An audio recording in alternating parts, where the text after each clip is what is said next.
नमस्कार। आज हम लोग एक नया टॉपिक शुरू करने वाले हैं, राष्ट्रवाद। राष्ट्रवाद तक पहुंचने से पहले हम थोड़ा सा कुछ एग्जाम्पल से शुरुआत करते हैं, आप लोगों को कुछ बताते हैं, उसके बाद यहाँ पे पहुँचेंगे। हम सबको पता है कि 1857 में देश की आज़ादी की पहली लड़ाई लड़ी गई थी कि देश को आज़ाद कर दिया जाए। हम सबको पता है कि 1857 में प्रथम स्वतंत्रता आंदोलन हुआ। प्रथम स्वतंत्रता आंदोलन। प्रथम स्वतंत्रता आंदोलन इसको माना जाता है 1857 को। कुछ कारणवश हम लोग इसमें फेल्योर हो गए, हम लोग आज़ादी नहीं मिल पाई। इसके कारण ये थे कि यह जो आंदोलन था यह करीब करीब उत्तर भारत तक ही सीमित रह गया था। उत्तर भारत में कुछ नाम थे, इधर झांसी था, इधर लखनऊ था, इलाहाबाद था, बरेली था, मेरठ था, दिल्ली था। तो यही वाला जो क्षेत्र है ये उत्तर भारत के कुछ क्षेत्र थे, यहीं तक ये पूरी तरह से लड़ाई सिमट कर रह गई थी। और ये लड़ाई सिमट के यहीं तक रह गई थी और सभी लोग अपनी लड़ाई अलग अलग लड़ रहे थे। यहाँ पे बिहार में एक आरा जगह है जहाँ से कुंवर सिंह लड़ रहे थे, हम लोग को पता है। तो हम लोग यहाँ पे थोड़ा सा फेलियर हो गए। लेकिन एक चीज़ ज़रूर हुआ, उस समय हमारे देश के लोगों को एक भावना तो जागृत उठी गई थी, एक भावना निकल कर आई और उन लोगों को ये लगने लगा था कि अब इन अंग्रेज़ों से हमें आज़ादी चाहिए। उस समय की स्थिति में भारत में बैठा हुआ, चाहे यहाँ पे हो, उत्तर पूर्वी भारत में बैठा हुआ व्यक्ति हो, या तमिलनाडु केरल में बैठा हुआ व्यक्ति हो, या गुजरात के क्षेत्र में बैठा हुआ व्यक्ति हो, या कश्मीर में बैठा हुआ व्यक्ति हो, एक बात सबके दिमाग में आ गई थी कि अब हम लोगों को अंग्रेजों से आज़ादी चाहिए। तो चाहे भौगोलिक परिस्थिति हमारी कैसी भी रही हो, पूरा ये भारत का ये भौगोलिक सीमा है, इस सीमा के अंदर में कहीं भी बैठा हुआ व्यक्ति, चाहे उसकी भाषाएं अलग अलग थी, ये कहीं भी आप जाएंगे यहाँ पे अलग अलग भाषाएं हैं, चाहे उनकी संस्कृति अलग थी। संस्कृति मतलब आप समझ सकते हैं कि उनका रहन सहन, पहनावा ओढ़ावा, या कह सकते हैं कि उनका लाइफ स्टाइल, वो सारा एकदम अलग था। अलग होने के बावजूद भी एक ही बात दिमाग में आई कि अब हमको इन अंग्रेजों से चाहिए आज़ादी। हम क्या देख रहे हैं कि इन इतने बड़े सीमा के अंदर रहने वाले सभी लोगों के दिमाग में एक ही बात आती है कि अंग्रेजों से हमें आज़ादी चाहिए। इसी को हम लोग कहते हैं राष्ट्रवाद। क्या कहते हैं इसको? राष्ट्रवाद।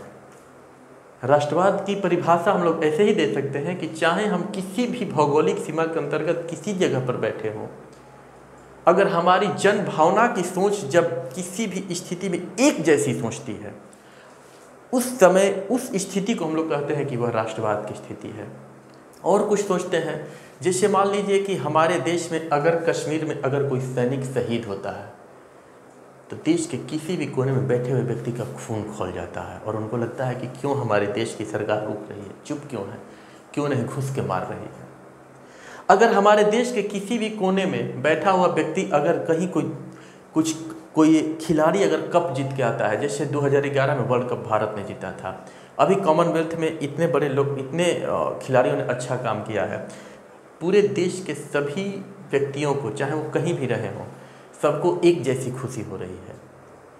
तो हम किसी ऐसी स्थिति में जब हम एक जैसा खुश हो सकते हैं, एक जैसा सोच रख सकते हैं, एक जैसा अगर हमको दुख होता है, एक जैसा गुस्सा आता है, तो ये सब मिला करके हमारे यही कहते हैं कि ये भावना ही है, जो वो उस भावना को ही हम लोग कहते हैं कि राष्ट्रवाद की भावना है। ठीक, तो राष्ट्रवाद के बारे में हम लोग थोड़ा सा समझ लिए। अब हमने बताया यही कि 1857 की क्रांति में राष्ट्रवाद, कह सकते हैं कि राष्ट्रवाद की एक झलक मिली, एक झलक दिखा हम लोगों को, जिसमें से ये लगा कि अब देश के लोगों के दिमाग में ये बात बैठ गई है कि अब बर्दाश्त नहीं हो रहा है, अब इन लोगों से छुटकारा पाना है। और वहीं बर्दाश्त नहीं होना ही हम लोगों को 1947 में आज़ादी दिलाता है। समय तो बहुत ज़्यादा लग जाता है, फिर भी 90 साल लग जाते हैं। 90 साल लग जाते हैं और 1947 में हम लोग को आज़ादी मिलती है। अब 1857 से लेकर के 1947 में किस तरह की घटनाएं घटी हैं, इसके बारे में हम लोग थोड़ा सा पढ़ना शुरू करेंगे। फिलहाल मैं जो हूँ आप लोगों को स्टार्ट करने वाला हूँ गांधीयन युग से, कि जब भारत में गांधी आते हैं 9 जनवरी 1915 को। 9 जनवरी 1915 को गांधी जी अफ्रीका से 22 सालों के बाद लौट के आते हैं। आपको पता होना चाहिए कि वो 1893 में ही वो दक्षिण अफ्रीका चले गए थे और 1915 में वो 22 सालों के बाद, कितना साल हो रहा है, 15 और 7 22 सालों के बाद भारत आते हैं,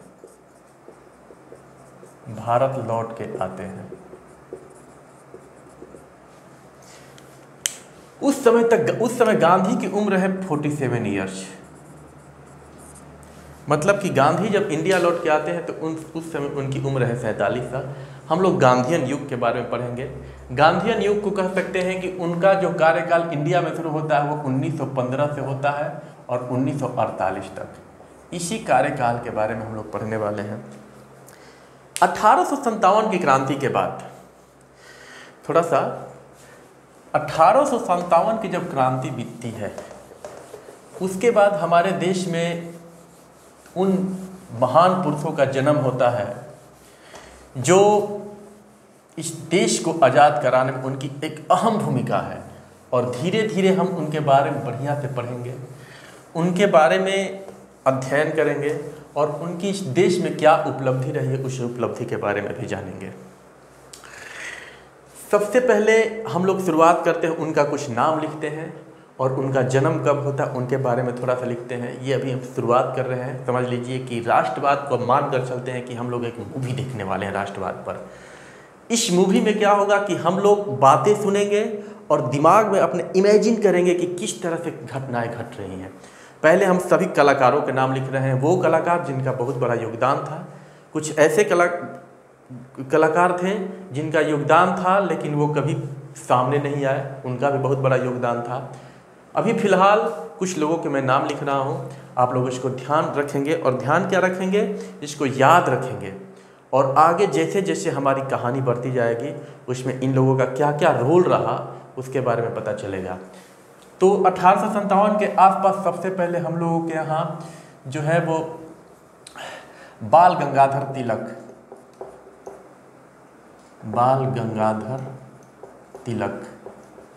इनका जन्म होता है 1856 में। 1856 में इनका जन्म होता है बाल गंगाधर तिलक का। ये 1857 की क्रांति से पहले ही है। उसके बाद होता है बाल गंगाधर तिलक के बाद आते हैं हमारे मोतीलाल नेहरू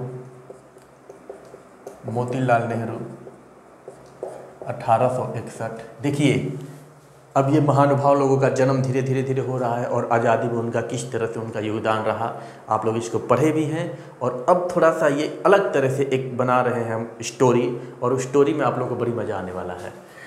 तीसरा 1861 में ही आते हैं महामना मदन मोहन मालवीय, इनका भी जन्म होता है 1861 में। 1861 में टैगोर का जन्म होता है। आप सबको पता है कि रविंद्रनाथ टैगोर थे, ये भी 1861 में ही आते हैं। इसके बाद 1863 में आते हैं कौन, विवेकानंद। 1863 में इनका जन्म होता है। गांधी जी 1869 में आते हैं। ये सब याद रखने की चीज़ है। गांधी जी 1869 में आते हैं। इसके बाद पटेल, इनका जन्म होता है 1875 में। पटेल के बाद अब हमारे आते हैं डॉक्टर राजेंद्र प्रसाद आते हैं हमारे 1884 में। इसके बाद राधा कृष्णन, ये आते हैं 1888 में। और इसके बाद राधा कृष्णन के बाद हमारे आते हैं नेहरू। नेहरू आते हैं 1889 में। उसके बाद आते हैं हमारे अंबेडकर। अंबेडकर का जन्म होता है 1891 में। ये थोड़ा सा मार्कर प्रॉब्लम कर रहा है। अंबेडकर 1891 में आ रहे हैं। 1891 में आते हैं हमारे सुभाष चंद्र बोस।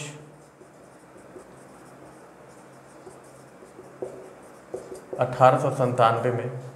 ये मैं सबका नाम लिख रहा हूँ और नाम के साथ साथ मैं जो है इन लोगों का डेट भी लिख रहा हूँ कि कब किसका जन्म होता है। ये 1857 के बाद वाले हीरो हैं जो इस देश को आज़ाद कराए हैं। वो नहीं हीरो जो आजकल फिल्मों में एक्टिंग कर करके और हीरो की एक्टिंग करके और ये दिखा रहे हैं कि हम हीरो हैं। आजकल के हीरो की वैल्यू देख लो कितना गिर गई है। देख रहे हो ना कहाँ पहुँच गए हैं। इधर फिल्में बनाते हैं, इधर कहते हैं कि चलो किसी कोचिंग क्लास में पढ़ो, और इधर पता चलता है कि गुटखा भी बेच रहे हैं। पता चल रहा है कि गुटखे के प्रचार में लगे हुए हैं। सब लोग पान मसाला बेच रहे हैं। किसी भी बड़े हीरो का नाम ले लो, तथाकथित बड़े हीरो, मैं ये नहीं कह रहा हूँ कि बहुत बड़े हैं, लेकिन तथाकथित जितने बड़े हीरो हैं आप लोग, हम लोग, सब लोग टीवी पे आराम से उनको देख सकते हैं। वो आजकल पान मसाला बेच रहे हैं और इधर फिल्में बना करके और हम लोग को संदेश देना चाहते हैं कि हम कैसे रहने चाहिए। ये दोहरी नीति, ये दोहरा चरित्र, ये बहरूपिया वाला जो रंग है उसको दुनिया, देश, गांव, शहर सब पहचान रहे हैं। सब लोग पहचान गए हैं कि स्थिति क्या चल रही है, कौन इस देश को बढ़ाने की कोशिश कर रहा है, कौन इस देश का रियल में हीरो है और कौन इस देश में रील हीरो बन करके और हीरो दिखाने की कोशिश कर रहे हैं। ये रियल हीरो के नाम लिख रहा हूँ मैं। और इन्हीं के डेट याद रखने जरूरी है कि वो कब इस दुनिया में उनका पदार्पण होता है, कब इस दुनिया में जन्म लेते हैं और उनका रोल आगे इस देश को आज़ाद कराने में क्या रहता है। सुभाष चंद्र बोस 1897 आते हैं। शास्त्री जी सबको पता है 1904 में आते हैं। उसके बाद एक और है, शास्त्री जी के बाद अब हम एक और नाम इसमें जोड़ देते हैं। अब हमारे आज़ाद, सबको पता है सुभाष चंद्र बोस के बाद, सॉरी, चंद्रशेखर आज़ाद सबको नाम पता है, 1906 में आते हैं। और लास्ट में एक नाम मैं लिख देता हूँ, भगत सिंह। भगत सिंह जो कि 1907 में आते हैं। ये इतने हीरोज के नाम आप लोगों को याद रहने चाहिए। और भी बहुत सारे हीरोज हैं जिनका नाम आप लोगों को याद रहना चाहिए। फिलहाल मैं इतने लोगों को लिख पा रहा हूँ। जितने इसमें कलाकार हैं सबको पता होना चाहिए ये कलाकार हैं हमारे, और इन लोगों का एक बहुत ही बड़ा योगदान इस देश की आज़ादी में है। तो हमारा जो युग चलता है, हम लोग शुरुआत करते हैं गांधीयन युग से, और गांधीयन युग हमारा शुरू होता है 1915 से। अभी बताया था हमने कि 9 जनवरी 1915 को महात्मा गांधी दक्षिण अफ्रीका से लौटते हैं, और लौटने के बाद वो यहाँ की परिस्थिति को जानना चाहते हैं। यहाँ की परिस्थिति जानने के लिए वो कुछ लोगों से, जो बड़े गणमान्य लोग हैं, जो इस देश को आज़ाद कराने के लिए बहुत जब बड़ा उनका योगदान रहा है या बहुत मेहनत कर रहे हैं, उनसे मिलते हैं। आपको पता होना चाहिए कि 1885 में भारतीय राष्ट्रीय कांग्रेस की स्थापना होती है। भारतीय राष्ट्रीय कांग्रेस की स्थापना इसलिए होती है कि वो देश की परिस्थिति को समझेगा, देश के लोगों को जोड़ेगा, जोड़ करके अपनी आज़ादी के लिए धीरे धीरे काम करेगा। उसमें जो है 1885 के बाद धीरे धीरे उसकी अधिवेशन हर साल अलग अलग जगहों पे होती है। आप लोग देखते होंगे या किताबों में पढ़ने को मिलेगा आप लोगों को कि देश के हर कोने में लगभग उनका एक अधिवेशन होता था, एक साल में लगभग एक बार। और उस अधिवेशन में ही एक स्ट्रेटेजी बनाई जाती थी कि अपने देश को आज़ाद कराने के लिए या अंग्रेज़ों से पीछा छुड़ाने के लिए, या कह सकते हैं कि या ये सोच सकते हैं हम लोग कि आज़ाद हमारा देश किस तरह से हो, इसको वो वहाँ प्लानिंग बनाते थे और उसी के अकॉर्डिंग काम करते थे। तो आप लोग इसको ज़रूर याद रखिए। इस तरह ये नाम जो है ये हमारे लिए बहुत कामयाब, मतलब कि कारगर हैं। और ये हीरोज, बार बार मैं कह रहा हूँ कि ये हीरोज आप लोगों को सब पता होना चाहिए कि इनका रोल क्या है। आगे हम लोग पढ़ेंगे। तो 1885 के बाद हमारी कहानी आगे बढ़ती है, और अंग्रेज़ों को ये बात समझ में आ गई थी कि इनको जितना ही हम लोग तोड़ेंगे, जितना ही इनको तोड़ के रखेंगे, उतना ही हमारे लिए यहाँ पर रहना आसान होगा। 1857 में उन्होंने तोड़ा, उस समय की कहानी के बारे में हम लोग कभी बाद में 1857 की क्रांति डिटेल में पढ़ेंगे। और धीरे धीरे उनको तोड़ते तोड़ते अब 3 बातें हम लोगों को ध्यान में यहाँ पे रखनी है कि गांधी के आने से पहले 1905 में बंगाल का विभाजन हो गया, बंगाल विभाजन। 1906 में मुस्लिम लीग, जो कि कभी कांग्रेस की भाग हुआ करती थी लेकिन वो अलग हो गई। और 1907 के सूरत अधिवेशन में नरम दल और गरम दल अलग हो जाते हैं। और 1909 में मार्ले मिंटो सुधार,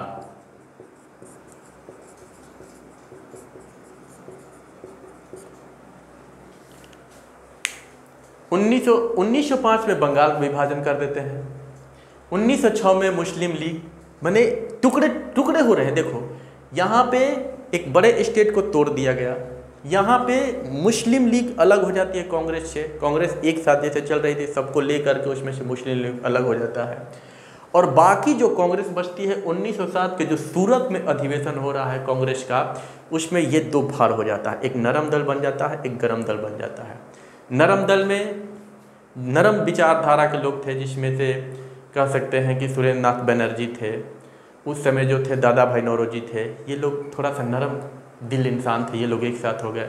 गरम दल में लाल बाल पाल, लाल का मतलब लाला लाजपत राय, बाल का मतलब बाल गंगाधर तिलक और पाल का मतलब बिपिन चंद्र पाल। इन लोग थोड़ा सा उसमें से अलग हो गए, तो वहाँ भी टूट हो गई। पहले टूटा बंगाल, फिर उसमें कांग्रेस में 2 विभाग हो गया, एक मुस्लिम लीग बनती है और एक कांग्रेस खुद ही रह जाती है। 1907 में ये दोनों अलग अलग हो जाते हैं। तो करीब करीब लगभग टूट रहे थे, और इनका टूटना अंग्रेजों के लिए काफ़ी फायदेमंद रहा, क्योंकि वो चाहते थे यहीं कि ये टूटे रहें। कहते हैं ना कि अगर हम लोग एकजुट हो जाएं तो किसी भी बड़े काम को कर सकते हैं, लेकिन अलग अलग रह के कुछ नहीं कर सकते हैं। 1857 की क्रांति उन्होंने ठीक से समझा था अंग्रेजों ने। उन्होंने देखा था कि ये अलग अलग थे, सब अपनी लड़ाई लड़ रहे थे, सब सिर्फ अपने क्षेत्र को बचाना चाहते थे, इसलिए कुछ नहीं कर पाए और हम लोग आसानी से इन लोगों से जीत गए। अब यहाँ पे टूटा हुआ है 1909 में जो मार्ले मिंटो सुधार हुआ। मार्ले मिंटो के अंतर्गत ये हो गया था कि एक सांप्रदायिक रूप से जो है मुस्लिमों के लिए अलग एक सांप्रदायिक क्षेत्र बना दिया गया था, जहाँ के प्रतिनिधित्व वो वहीं कर रहे थे। ये बड़ा मुश्किल था। तो एक जब गांधी इंडिया में आते हैं तो उनको सबसे पहले उनसे वो अपने एक राजनीतिक गुरु जिसको मानते थे, उनका नाम था गोपाल कृष्ण गोखले। गोपाल कृष्ण गोखले, गोपाल कृष्ण गोखले से मिलते हैं गांधी जी 1915 में जब आते हैं तो। और गोपाल कृष्ण गोखले उनसे कहते हैं कि तुम इस देश को अगर समझना हो ठीक से, तो सबसे पहले आप 1 साल तक इस देश को घूमिए। 1 साल इस देश को जब आप घूमेंगे तो आपको ये पता चल जाएगा कि हमारे देश की स्थिति क्या है और हम लोगों को किस तरह से काम करना पड़ेगा। गांधी जी ने उनकी बात को माना, और गांधी जी बात उनकी मानने के बाद उन्होंने अपना शुरुआत किया था घूमना। 1915 के बाद गांधी, M.K. गांधी, मोहनदास करमचंद गांधी, M.K. गांधी से M. गांधी की यात्रा 1915 के बाद ही शुरू होती है। M.K. गांधी मतलब मोहनदास करमचंद गांधी, और M. गांधी सिर्फ अगर हम कहते हैं तो इसका मतलब है महात्मा गांधी। तो गांधी जी की शुरुआत जो होती है वो होती है मोहन से महात्मा की ओर।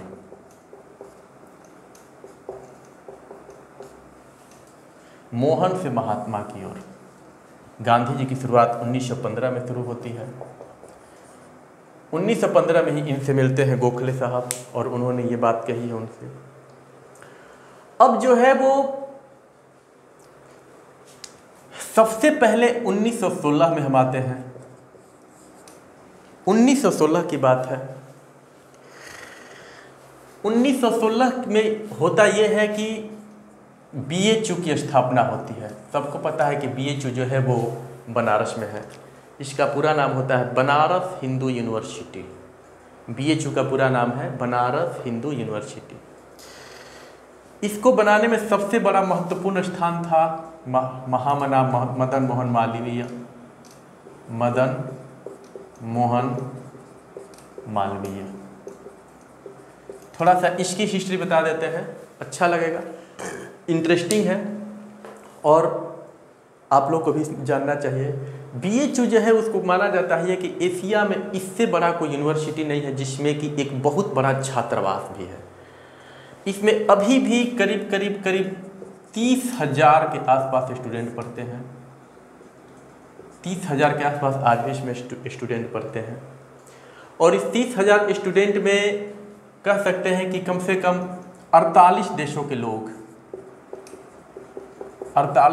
लोग अपनी अपनी शिक्षा के लिए यहाँ पे आते हैं BHU में।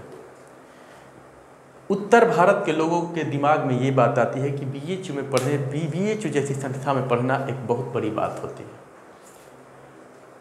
इतना बड़ा एक क्षेत्र है। इसका टोटल क्षेत्रफल है करीब 1360 एकड़। और आपको बता दें कि ये 1360 एकड़ एक दिन में इतना क्षेत्रफल को पैदल चल करके मदन मोहन मालवीय ने पूरा करके, और उस समय के नारायण वंश के एक राजा हुआ करते थे, कह सकते हैं नरेश थे। नारायण वंश के नरेश, काशी एक जगह है वहाँ पे बगल में ही, काशी नरेश नारायण वंश के प्रभु नारायण सिंह, उनका नाम था प्रभु नारायण सिंह।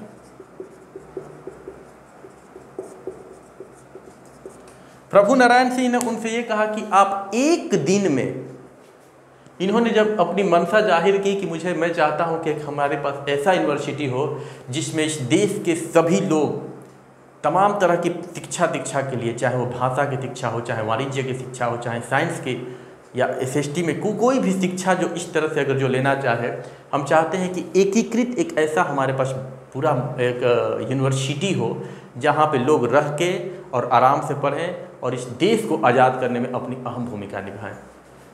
प्रभु नारायण सिंह काशी नरेश थे, उन्होंने उनके साथ एक कहा कि ठीक है।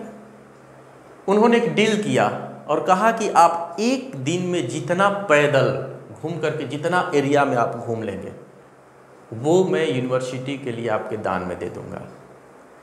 मदन मोहन मालवीय की आंख में चमक आ गई और उन्होंने चलना ही नहीं, कभी चलते कभी दौड़ते, कभी चलते कभी दौड़ते 1360 एकड़ के एरिया में वो घूम गए। और इस 1360 एकड़ के एरिया में घूमे तो लगभग 11 गांव उसमें आ गए। 11 गांव के बगल से वो गुजर गए।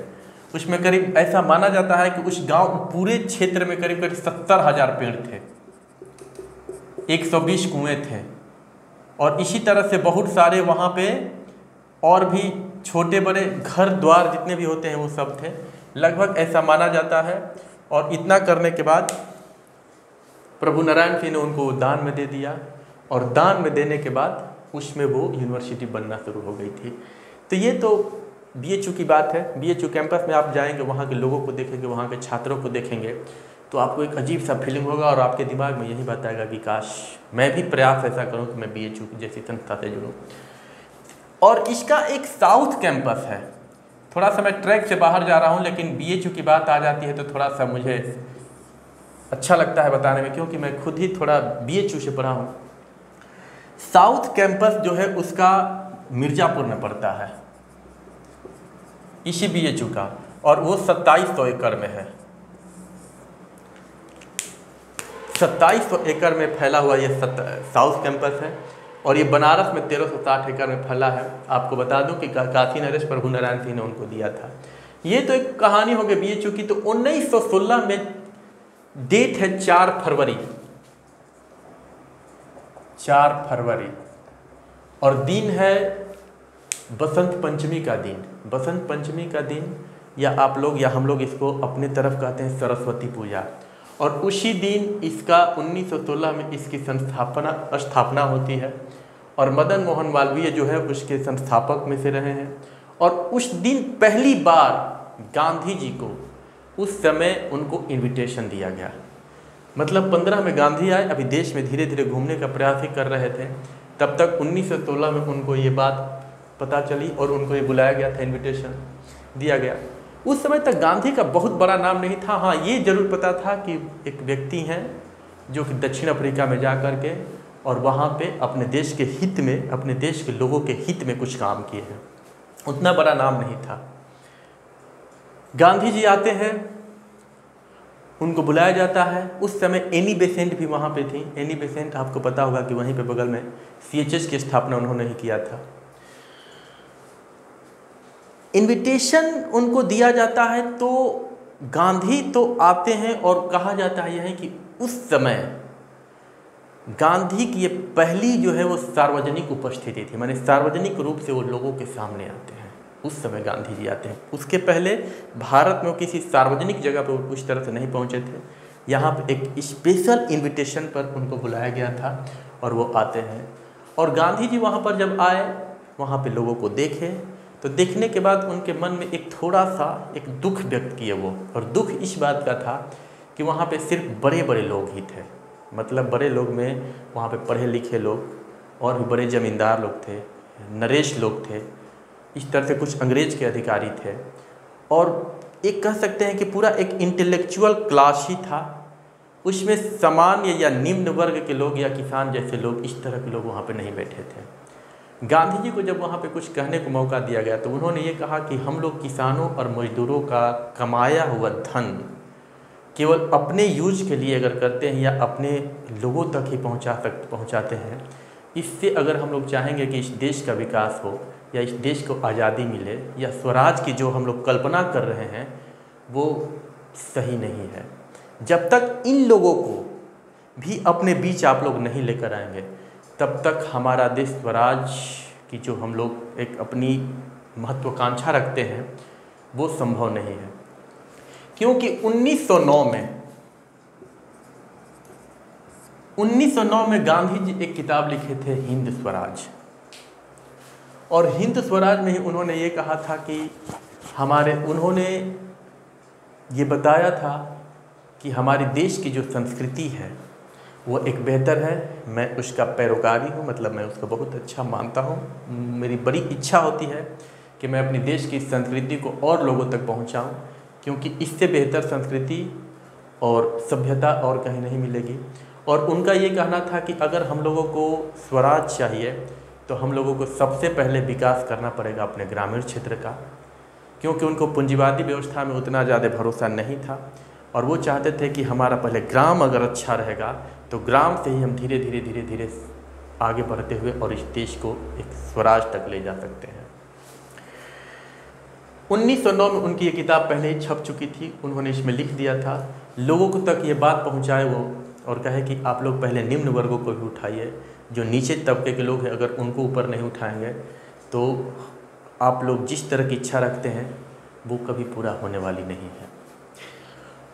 इसके बाद 1916 में ही कांग्रेस का अधिवेशन होता है लखनऊ में।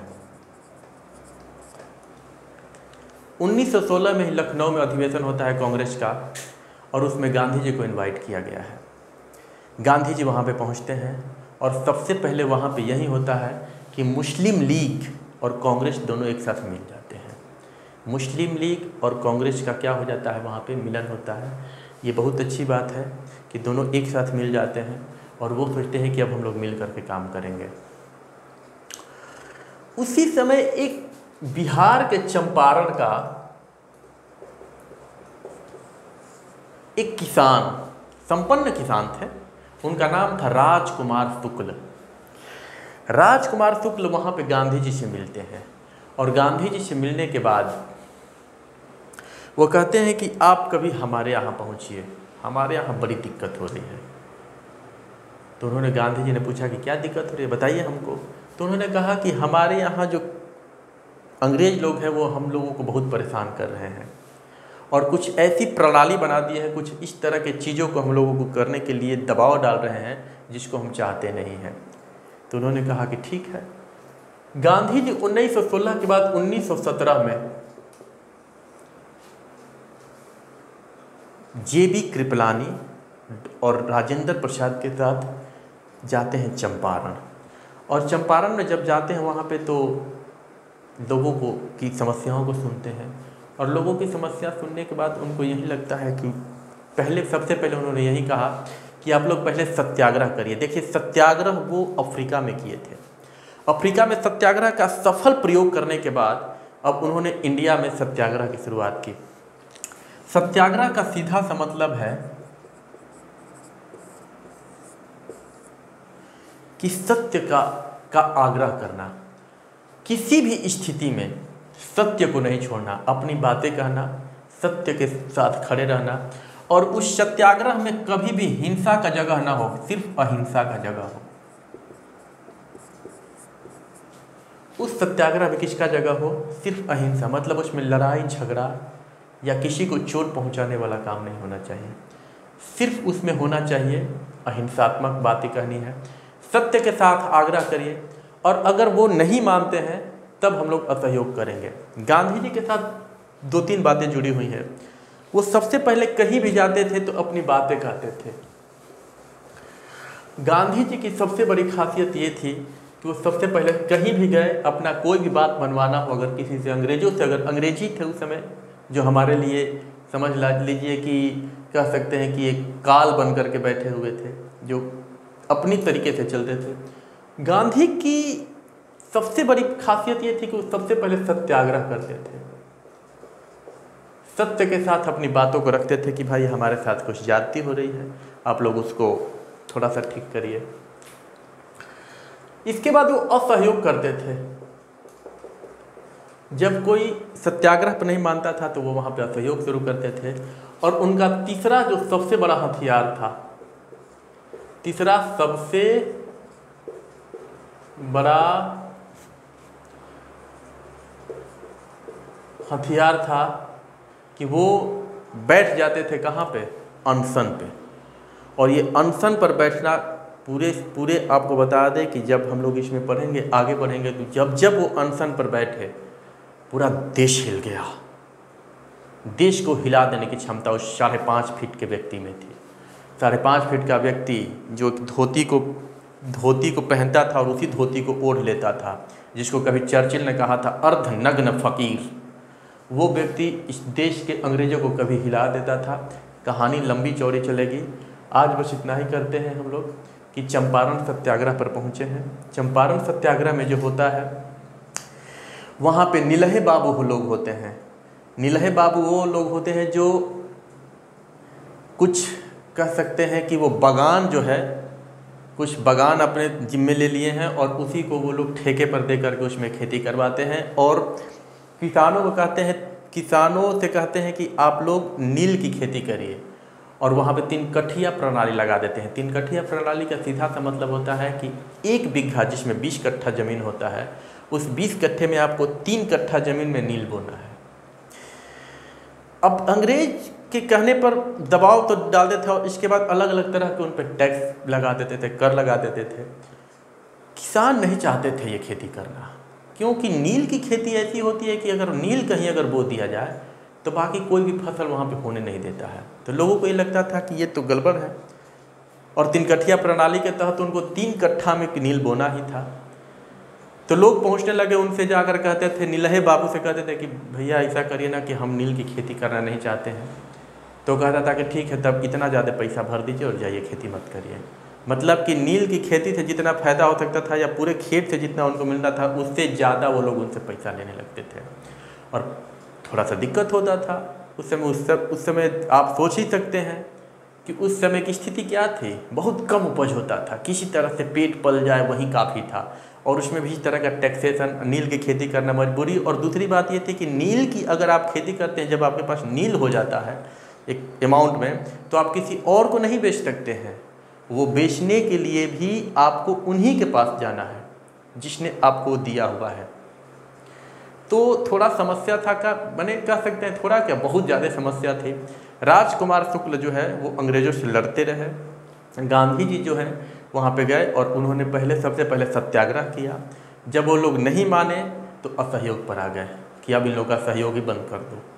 जब असहयोग पर आते हैं तब धीरे धीरे एक कानून बनता है, और कानून बनने के पहले गांधी जी को लोग गिरफ्तार करते हैं, लेकिन जब गांधी के बारे में थोड़ा जब जानते हैं कि गांधी कौन है, क्या है, और उनकी बातों को सुनते हैं, तो वहाँ पर उन्होंने कहते हैं कि ना एक ऐसा बना दिया जाए, एक कमेटी बनाते हैं जिसमें से गांधी जी को उस कमेटी का सदस्य बनाते हैं, और इसके बाद वो 3 कठिया प्रणाली वहाँ से ख़त्म की जाती है।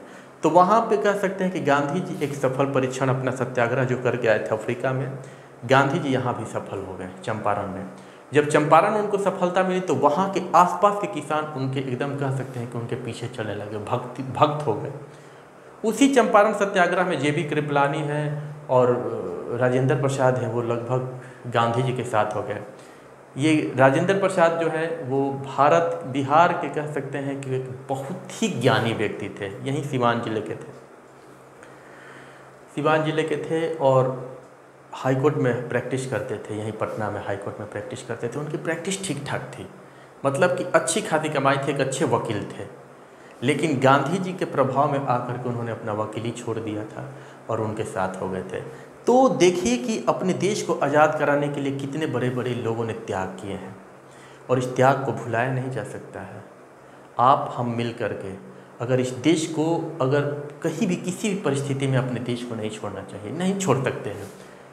हम देखते ही हैं हम लोग की स्थिति क्या होती है कि जब भी कोई अगर देश अगर खतरे में पड़ता है, चाहे कोई भी इधर चाइना है, उधर पाकिस्तान से अगर कोई भी अटैक करने की परिस्थिति आती है या कोई अटैक कर देता है, हमारे देश के जवान कुछ हो जाता है, तो हम कहीं भी बैठे रहते हैं, हमारे दिमाग में क्या चलता है। अगर अभी कुछ दिन पहले जो है वो हमारे सरकारों ने सर्जिकल स्ट्राइक किया, 2 बार सर्जिकल स्ट्राइक किया, तो उसमें हम लोग को थोड़ा सा खुशी महसूस हुई, थोड़ा सा हम लोग खुश हुए और अंदर से गर्वान्वित महसूस करने लगे। आज हमारे देश के कितने युवा जो हैं वो जाना चाहते हैं फ़ौज में, क्यों? क्योंकि उनको लगता है कि हमारा देश ही प्रथम है। अगर देश सही है तो हम भी सही हैं, अगर देश खतरे में तो हम कैसे ठीक रह सकते हैं। और यही जज्बा जो है वो उन लोगों को आगे बढ़ाता है। और वहाँ जाने के बाद जब सरहद पे अगर कोई जवान खड़ा हो तो उसको सबसे कम अगर डर लगता है तो मौत से, वो मौत को सबसे नीचे रखता है। उसके दिमाग में चलता है कि उस टारगेट को पूरा करना है, उसके बाद ही कुछ होगा। आप लोग देखे होंगे कि कारगिल की लड़ाई हो या भारत पाकिस्तान से 71 में लड़ा है, 65 में लड़ा है, कारगिल में लड़ा है, 48 में लड़ा है, और जब हम लोग पाकिस्तान से लड़े हैं तब हम लोगों को जीत मिली है। जीत ऐसे नहीं मिली है, ये राष्ट्रवाद ही है जो हमारे भीतर एक जोश भरता है, जज्बा भरता है, लड़ने के लिए तैयार करता है, और हम आगे चल कर के और ये फाइट करते हैं। और जीतने की जो खुशी है वो जीतने पर ही पता चलती है, इस तरह से जीतने की खुशी पता नहीं चलती। अगर हम कहीं जीतते हैं तो वो जो खुशी मिलती है वो परिस्थिति आने पर ही इस तरह से उसको बस इमेजिन नहीं किया जा सकता है कि वो कैसा होता होगा, वो पल कैसा होता होगा, कुछ नहीं। बहुत सारी भारतीय फिल्में भी आई हैं जो कि इस पर बनी है, जो कि हम लोग देखते हैं और देखने के बाद ऐसा लगता है कि मतलब कि हम कुछ भी कर सकते हैं। तो इस देश को आज़ाद कराने में ये जितने भी हीरोज़ थे, इन हीरो को भुलाना नहीं है, और हम लोग को जब मौका मिले हम इनको नमन करें, इनके बारे में पढ़ें, इनको जानें, इनको समझें, और उसके बाद ये मान करके चलें कि हम लोग को जो ये गिफ्ट मिला है ये देश, इसमें कभी भी हम लोग को बुराई को जगह न दें, क्योंकि उनकी आत्मा को बहुत दुख होगा। वो सोचेंगे कि हमने तो एक अच्छा खासा देश इनको दिया था और ये लोग इसको क्या कर रहे हैं, एकदम पूरी तरह से बर्बाद कर रहे हैं। तो हम लोग को बर्बादी से बचाना है। आज हमारा देश जो है वो बर्बाद किस तरह से हो रहा है, हम लोग बहुत ज़्यादा पोल्यूशन कर रहे हैं, ज़रूरत से ज़्यादा पोल्यूशन कर रहे हैं, पेड़ पौधों को बचा नहीं पा रहे हैं, पानी भी हम इस तरह से मतलब कि पानी को इस तरह से खर्च कर रहे हैं जैसे लगता है कि ये कभी ख़त्म होने वाला नहीं है। आज की स्थिति को अगर देखा जाए तो आज हमारे यहाँ क्या है, आज पानी की कमी हमारे देश के उत्तर भारत में देखें, चाहे पूरे देश की बात करें तो आज भी हम लोग वर्षा पर ही डिपेंडेंट हैं। हमारी निर्भरता पूरी तरह से वर्षा पे है। इस बार वर्षा एकदम न के बराबर हुई है। अगर उत्तर भारत में अगर बिहार और इधर के क्षेत्रों को, यूपी के कुछ पूर्वी क्षेत्रों को देखा जाए और इधर यही कह सकते हैं, इन क्षेत्रों को अगर देखा जाए तो वर्षा जो है ना के बराबर है। हमारी पूरी तरह से कृषि चौपट हो गई है, सुखाड़ का स्थिति हो गया है। अब सोचिए कि कैसे गरीब आदमी कैसे जिएगा। गांधी ने कहा था कि हम सबसे पहले इन नीचे के तबकों को ऊपर उठाएं, इनको भी ये बताएं कि राष्ट्रवाद क्या है, इनको भी ये बताएं कि हमारे देश की आज़ादी क्यों ज़रूरी है, क्योंकि इनको पता ही नहीं है कि देश आज़ाद होना और गुलाम होने में क्या फ़र्क होता है। क्योंकि वो जिस जगह पे थे वहाँ पे कभी ना अखबार ज़्यादा था, ना कभी बड़े लोग पहुँचते थे, ना वो कभी अंग्रेज़ों को देखने को बहुत कम मिलता था। अगर आए भी तो उनको लगता था कि ये बाहर से कोई होगा। ये बहुत कम लोगों को पता था कि ये आज़ादी और गुलामी के बीच में क्या फ़र्क है, और हम लोग जिस परिस्थिति में जी रहे हैं ये वास्तव में है क्या, ये गुलामी है कि आज़ादी, उनको नहीं पता था। उनकी समझ कम थी, वो पढ़े लिखे कम थे। लेकिन गांधी के आने के बाद गांधी ने इन्हीं को पकड़ा और कहा कि इनको संगठित करो, क्योंकि इनमें भटकने का, इनको बहकाया जा सकता है, बहका कर इनको तोड़ा जा सकता है। इनको जब संगठित करेंगे तब हम अपने देश को आज़ाद करेंगे, क्योंकि एक भीड़ जरूरी है और भीड़ में भी हर तबके के लोग हों। गांधी जब इंडिया आते हैं तो देखते हैं कि यहाँ पे हिंदू मुस्लिम बटा है, यहाँ पे छुआछूत वाली स्थिति है, यहाँ पे हर लोग मतलब कि इतना ज़्यादा डिवाइडेड हुआ है कि इनको एक साथ नहीं अगर करेंगे तो फिर आज़ाद कैसे होंगे। और अंग्रेज यही चाहते थे, उन्होंने तो दक्षिण अफ्रीका में यही देखा था कि स्थिति क्या हो गई थी। वहाँ पे देखे कि लोग टूटे हुए हैं हर जगह से, वही स्थिति उन्होंने इंडिया में भी देखा, कहा कि ना ऐसे नहीं हो सकता है। यहाँ पे पहले तो हिंदू मुस्लिम टूटे हुए हैं, हिंदू भी अलग अलग भागों में टूटा हुआ है, मुस्लिम भी अलग अलग टुकड़ों में बटे हुए हैं, और अंग्रेज तो खुश हैं, वो सोच रहे हैं कि इनको एक साथ करने की जरूरत ही नहीं है। उनका तो नियम था डिवाइड एंड रूल, उनको तोड़ो और राज करो। तो गांधी ने इस मर्म को समझा, कहा कि नहीं ऐसे नहीं हो सकता है।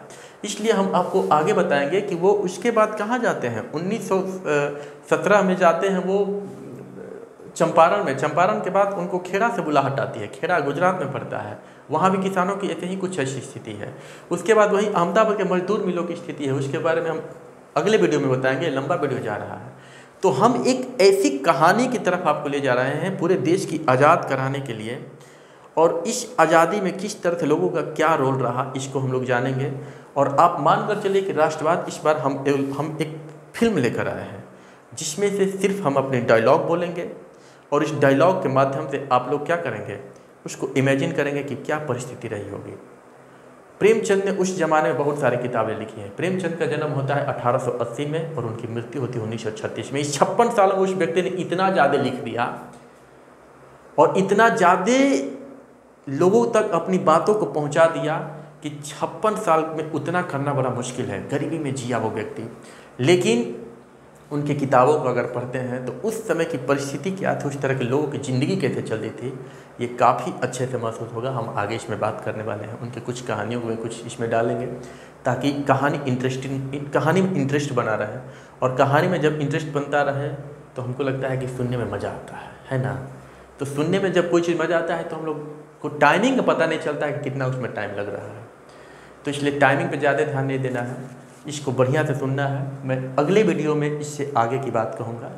तब तक के लिए शुभ रात्रि। आप लोग मस्त रहें, आनंद रहें, क्योंकि ये एक कह सकते हैं कि ज़िंदगी की सबसे बड़ी उपलब्धि है। मस्त रहना, आनंद रहना, खुश रहना, ये आसान नहीं होता इस ज़माने में। तो खुश रहने के लिए ज़रूरी है कि बहुत ज़्यादा दिमाग इधर उधर नहीं लगाना है, और हमारे दिमाग में बस एक ही चीज़ पिछले 3-4-5 दिन तक यही चलेगा, पिछले नहीं कह सकते कि 4-5 दिन लगातार ऐसे ही चलेगा कि हमको अपने देश में जो हमको गिफ्ट मिला है उसमें कितने लोगों की कुर्बानियाँ हैं, कितने लोग अपने ज़िंदगी में क्या क्या त्याग किए, ये सब कहानियों में आएगा। तब तक के लिए आप लोग मज़े लीजिए।